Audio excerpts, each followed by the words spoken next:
कार्यक्रम शुरू करने से पहले, डिबेट में क्वेश्चन आंसर शुरू करने से पहले, मैं सबसे पहले जो नरेंद्र सिंह तोमर जी ने जो कहा है वो एक बार सबको सुनाना चाहता हूं।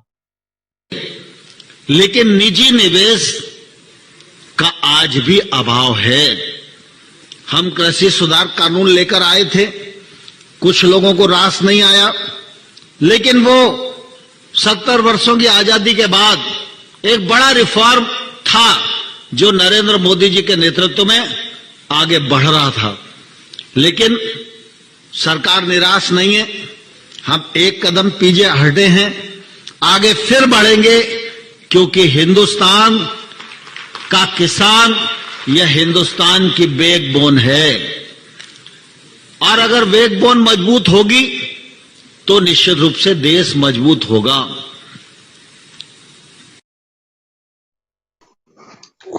ये आपने कृषि मंत्री नरेंद्र सिंह तोमर जी का बयान सुना, जिसमें उन्होंने साफ कहा कि हम एक कदम पीछे जरूर हटे हैं, लेकिन हम आगे फिर बढ़ेंगे। राजा राम जी, आपका स्वागत है इस कार्यक्रम में। हम सबसे पहले हम आपसे ही समझना चाहेंगे कि क्या देश में कृषि कानून उत्तर प्रदेश और पंजाब के चुनाव के बाद एक बार फिर किसानों पर थोपा जाएगा? इशारा तो नरेंद्र सिंह तोमर जी यही कर रहे हैं। देखिए, मेरा मानना है कि अगर माननीय कृषि मंत्री जी का आशय इस बात से है कि एक कदम जो पीछे वो हटे हैं वो तीनों कानून को वापस लिया है, और अगला कदम पुनः वही होगा कि हम कानूनों को किसी न किसी तरह येन प्रकरण लागू करेंगे, तो मेरा मानना है यह विनाश काले विपरीत बुद्धि वाली बात है और हठ धर्मिता है। लोकतंत्र में इस तरह का बर्ताव नहीं चलता। लेकिन मैं सकारात्मक तरीके से अगर उसके दूसरे अर्थ निकालूं तो उन्होंने उसी में एक बात और जोड़ी है कि हम किसानों की आय दुगुनी करने के लिए 2022 तक कृत संकल्प हैं, जो कि इनका घोषणा पत्र में वादा था। तो देवकीनंदन भैया, इन्होंने घोषणा पत्र में 2022 तक किसानों की आय दुगनी करने का वादा किया था और उसका इस भाषण में उल्लेख भी किया है।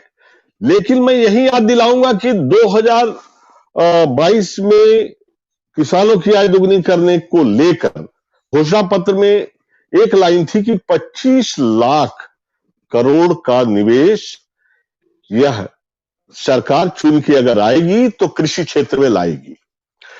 इसके बाद दो महत्वपूर्ण बिंदु और हैं कि किसानों की आय दुगनी करने के लिए दलवई जी के जो वरिष्ठ कृषि सचिव थे, अशोक दलवई जी के नेतृत्व में एक कमेटी बनी थी। उसने भी सितंबर 2018 में, जो उसकी निगरानी समिति है, उसने भी माना कि किसानों की आय 2022 तक दुगनी करना संभव नहीं है। दूसरी बात, मुझे जहां तक ख्याल आता है, इसी दरमियान संसद में सपा के सांसद गोपाल वर्मा जी के सवाल पर तत्कालीन कृषि मंत्री पुरुषोत्तम रुपाला के जवाब में उन्होंने माना कि जो आंकड़े बता रहे हैं कि 2022 तक किसानों की आय दुगनी करना संभव नहीं है। ये तो मैं आंकड़ों की बात करता हूं। अब सवाल ये आता है कि माननीय कृषि मंत्री जी कौन सा जादू की छड़ी लेके आए हैं, जो जब 2021 गुड बाय बोल रहा है, चंद दिन बचे हुए हैं, तो 2022 में कैसे किसानों की आय दुगनी करेंगे, इसका कोई रोड मैप वो नहीं बताते हैं, पहली बात। दूसरी बात यह है कि जब विशेषज्ञ समितियां ही मान रही हैं कि दुगना नहीं हो सकता, तो केवल इस तरह की जुमलेबाजी से कुछ नहीं होना। तो कृषि मंत्री जी का जो बयान है उसे कोई बहुत ज्यादा, मुझे उसमें कोई वजन नजर नहीं आता और कोई बहुत ज्यादा चर्चा का विषय नहीं समझ में आता। डॉक्टर राजा राम जी, मैं इस मुद्दे पर, क्योंकि 2022 में के शुरू होने में मात्र 6 दिन शेष हैं, मैं उसकी बात नहीं कर रहा हूं। मैं ये कर रहा हूं कि क्या कृषि बिल दोबारा आएगा, जो तीनों कृषि कानून जिसे किसानों ने काला बताया था, अगर वो कानून लाया जाता है उत्तर प्रदेश चुनाव के बाद, पंजाब चुनाव के बाद, तो क्या किसान क्या करेगा? भैया देवकी नंदन जी, क्या है कि अगर ये जिद पे अड़े हैं कि इनकी हालत ये है कि भाई पंचों आपकी बात तो सही है लेकिन परनाला वहीं गिरेगा। अब इनकी क्या बाध्यता है, किस कंपनी के साथ या किस कारपोरेट के साथ क्या बाध्यता है कि किसानों के इनकार करने पर भी ये बार बार उन कृषि कानूनों को फिर से लाने की अगर बात कर रहे हैं। तो मेरा मानना है कि किसानों ने भी आंदोलन समाप्त नहीं किया है, स्थगित ही किया है। हम बार बार दोहराते रहे हैं विभिन्न मंचों से, अगर आप बिना हमसे चर्चा कानून लाते हैं तो हम पुनः आंदोलन में जाएंगे। एक बात पर जरूर रेखांकित करूंगा, आय दुगनी करने की बात हुई थी, जबकि घाटा दुगना हो गया है, कर्जा दुगना किसान का हो गया है, लागत दुगनी हो गई खेती की, घाटा दुगना हो गया, पहली बात। दूसरी महत्वपूर्ण बात यह है कि इससे न तो किसान नेताओं को इनकार है, न मेरे जैसे प्रगतिशील किसानों को इतराज है कि इस देश में खेती में बहुत बड़े निवेश की आवश्यकता है, बहुत बड़े निवेश की आवश्यकता है। उनके बयान को जो समग्र रूप से देखता हूं तो निवेश को लेके अगर ये लोग कोई कदम बड़ा उठाने वाले हैं, एक कदम पीछे हट के 2 कदम आगे बढ़े या छलांग लगाएंगे। बिल्कुल कोई सकारात्मक रुख नहीं दिख रहा है सरकार का, क्योंकि अगर सकारात्मक रुख सरकार का दिखाई देता तो सरकार किसानों के प्रतिनिधियों से एक बार जरूर बात करती। सरकार ने एक तरफा आंदोलन किसान बिल वापसी की घोषणा कर दी और उसके बाद भी किसान डटे रहे दिल्ली की सीमाओं पर, लेकिन सरकार ने कोई वार्ता फिजिकली नहीं की, केवल कागज के जरिए वार्ता होती रही और किसान अपने घर वापस लौट गए। डॉक्टर राजा राम जी, अगर सरकार बिल नहीं लाती है, मान लीजिए, मैं डॉक्टर रविंद्र त्रिपाठी जी की बात भी काफी हद तक सही है कि जब उत्तर प्रदेश और पंजाब के चुनाव खत्म हो जाएंगे उसके बाद 2024 का इलेक्शन एकदम नजदीक रहेगा, तो ये सरकार हिम्मत तो नहीं करेगी बिल लाने की। लेकिन क्या किसानों की आय आपको लगता है कि 2022 में कुछ बढ़ पाएगी? ये दो बातें अलग अलग हैं देवकी नंदन जी। किसानों की आय बढ़ाने के लिए कोई एक उपाय काफी नहीं होगा। किसानों की आय बढ़ाने के लिए खेती के तौर तरीके में आमूलचूल परिवर्तन होना है, कृषि में निवेश की आवश्यकता है, तकनीकी सुधार की आवश्यकता है, प्रयोगशाला में जो शोध हो रहे हैं उन्हें खेतों तक पहुंचाने की आवश्यकता है, और ये ओवरऑल मैन्युफैक्चरर, इंडस्ट्री, एक्सपोर्टर, इन सबके विकास के साथ खेती को जोड़ना होगा। लेकिन यह सब कुछ बिना किसान को विश्वास मिले संभव नहीं होगा। जिस तरह से तीनों कानून पहले आए थे, कारपोरेट लॉबी के दबाव में थे, और यहां तक तो मैं कहूंगा, मैं जानता भी हूं कि कारपोरेट के कौन कौन से लोग थे, कईयों के तो मैं जानता हूं, जो इन तीनों कानूनों में जिनकी भाषा दिखती है, झलकती है। तो मेरा मानना यह है कि अगर किसानों को लेके आते हैं तब तो बड़ी अच्छी बात। कृषि मंत्री जी जो कहते हैं एक कदम पीछे हटे हैं, और अभी तो हम जो भाषा बोल रहे हैं वो एक चुनौती वाली भाषा है, तो किसान भी अड़े हैं, आप पीछे हटे, आप आगे आइए, हम फिर देखते हैं, हम भी खड़े हैं, आप आइए। भाई ये तेवर नहीं होना चाहिए। अगर आप किसानों को स्टेक होल्डर मानते हो, किसानों के लिए बिल ला रहे हो, तो किसानों को साथ में लीजिए ना। किसान संगठन को बुलाइए, कोई 1,00,000 2 लाख संगठन नहीं है यहाँ पे। आप तो इतने बड़े बड़े आयोजन करते हैं, इतने बड़े बड़े इवेंट मैनेजर हैं आपके यहाँ, क्यों नहीं बुलाते आप? खुली चर्चा क्यों नहीं कराते? अगर आपकी नीयत साफ है तो खुली चर्चा कराएं।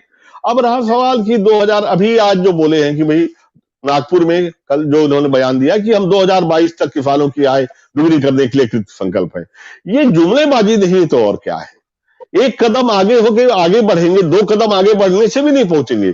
इन्हें तो छलांग लगानी पड़ेगी अगर आज किसानों की आय दुगनी करना है। और छलांग भी कैसी? हनुमान जी वाली छलांग, हनुमान जी वाली छलांग लगानी पड़ेगी नरेंद्र सिंह तोमर जी को। मुझे समझ में नहीं आता। रविंद्र पांडे जी ने बढ़िया कहा कि या तो किसानों की जमीन दुगना कर दीजिए। मैं पांडे जी, मैं बताना चाहूंगा, जमीन दुगना कर देंगे तो किसान का घाटा दुगना हो जाएगा। खेती की जो दशा इन्होंने बना के छोड़ी है, मैं किसी एक सरकार की बात नहीं करूंगा, सभी सरकारों की बात करूंगा। खेती की जो दशा बना के रखी है, खेती आईसीयू में है। अगर रकबा डबल हो जाएगा तो घाटा डबल हो जाएगा, क्योंकि इनपुट कास्ट बढ़ रहा है।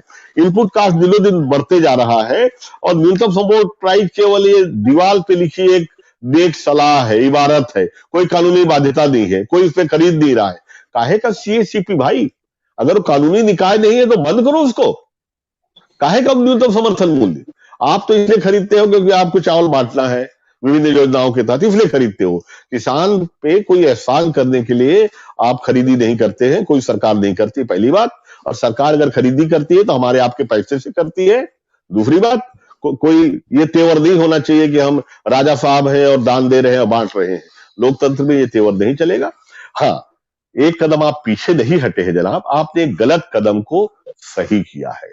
बड़ा अच्छा किया आपने और हम उसकी प्रशंसा करते हैं। लेकिन अब आगे जो दूसरा कदम आप बढ़ाने वाले हैं, कि हम बढ़ाने जा रहे हैं, अगर किसानों से संबंधित है तो मेरा विनम्र निवेदन है देवकीनंदन जी आपके चैनल के माध्यम से कि पहले किसान संगठनों से बात करें, वरना फिर वही ढाक के तीन पात वाली स्थिति आएगी, पुनर्मूसको भाव वाली स्थिति आएगी। बेटर यह है कि अभी सुधर जाए। बिल्कुल। राजाराम त्रिपाठी जी, आप कुछ कहना चाह रहे हैं कि किसानों से बातचीत करके बिल इस बार लाया जाएगा? मैं अशोक भाई की इस बात से तो सहमत 100% हूं कि निवेश की आवश्यकता खेती में है। लेकिन जब निवेश आए तो एक असंरक्षित क्षेत्र है कृषि, असंगठित और असंरचित क्षेत्र है। सरकार की जिम्मेदारी है कि बड़ी कंपनियों के शोषण से, जाल से बचाए। अब रहा सवाल तीनों कानून के बारे में जो अशोक जी कह रहे हैं, ये वही भाषा अपने प्रधानमंत्री जी की बोल रहे हैं कि उन्होंने कहा हम जनता को समझा नहीं पाए, बड़े अच्छे कानून थे, हमने बड़ी तपस्या करी 11 महीने और इसके बाद भी ये उसी को ये प्रोटेक्ट करने की कर रहे हैं, जो कि पार्टी लाइन है। तो अशोक भाई की बात मैं समझ सकता हूं। लेकिन मैं एक चीज कहना चाहूंगा, जितने बार आप दोहराएंगे कि तीनों कानून अच्छे थे और हम किसानों को समझा नहीं पाए, उतने बार आप हमें बेवकूफ कहते हैं। इनडायरेक्टली हम किसानों को आप बेवकूफ कहते हैं, हमें मूर्ख कहते हैं कि हम समझ नहीं पाए, और आप अपने आप को अकलमंद कहते हैं कि बड़ा अच्छा कानून बनाया था। जितना आप बोलेंगे ना, अगर वोट के जरिए ही सत्ता पे जाना है आपको, ईवीएम अगर मैनेज नहीं होती तो मानिए आपके हाथ से आपकी जमीन नीचे खिसकती जाएगी। जितना बार आप इसे दोहराएंगे कि कानून बड़े अच्छे थे, उतने वोट कटेंगे। मैं आप लोगों का शुभचिंतक होके कह रहा हूं, अगर कहीं सुन रहे होंगे आपके नीति निर्माता तो ध्यान दें, अभी भी मान ले गलती। किसानों ने ही आपको 303 सीट दिया है, अभी भी गलती मान ले बड़े हृदय से और किसानों से माफी मांगे और उनके साथ बैठ के आप नीतियां बनाइए। अगर किसानों के प्रति कमिटेड है और किसी और के प्रति कमिटेड है तो करते रहिए। जवानी जमाखर्च, जुमलेबाजी, शाब्दिक बाजीगरी, दुनिया भर कर ही रहे हो आप लोग, हम देख ही रहे हैं, वो मत करिए। अब हमें मत समझाइए तीनों कानून का। आपका जो सबसे ज्यादा पढ़ा लिखा, बुद्धिमान, अर्थशास्त्री, वकील हो, राजाराम त्रिपाठी हाथ जोड़ के विनय करता है, मेरे सामने इसी पब्लिक टीवी पे बिठा लीजिए लगातार 3 घंटे तक। जब तक वो जैसे पहलवान होते, जब तक वो चीन बोल दे तब तक न हटे। अब बिंदुवार तीनों कानून पे बहस करा लीजिए। मैं पूरे मेरे संगठनों की ओर से स्टाम्प पे लिख के दूंगा कि हम सब मानेंगे हाँ तीनों कानून बड़े अच्छे हैं। मुझे आप निरुत्तर कर दीजिएगा सभी बिंदु पे। बस मैं खुलेआम बोल रहा हूं, ये कभी खत्म नहीं होगा। ये डिजिटल चैनल पे जो मैं बोल दिया हूं कभी खत्म नहीं होगा। जैसे कहते हैं ना कि महाभारत में भीम ने जो दहाड़ लगाई थी, आज भी वायुमंडल में गूंज रही है, तो मेरी आवाज भी कहीं गूंजेगी पब्लिक टीवी पे। आप इस चीज को कह सकते हैं। अब तीनों कानून की अच्छाई गिनाना बंद करिए, मैं विनम्र अनुरोध है। आप अब से 100 साल बाद भी कोई देखना चाहेगा तो उपलब्ध रहेगा।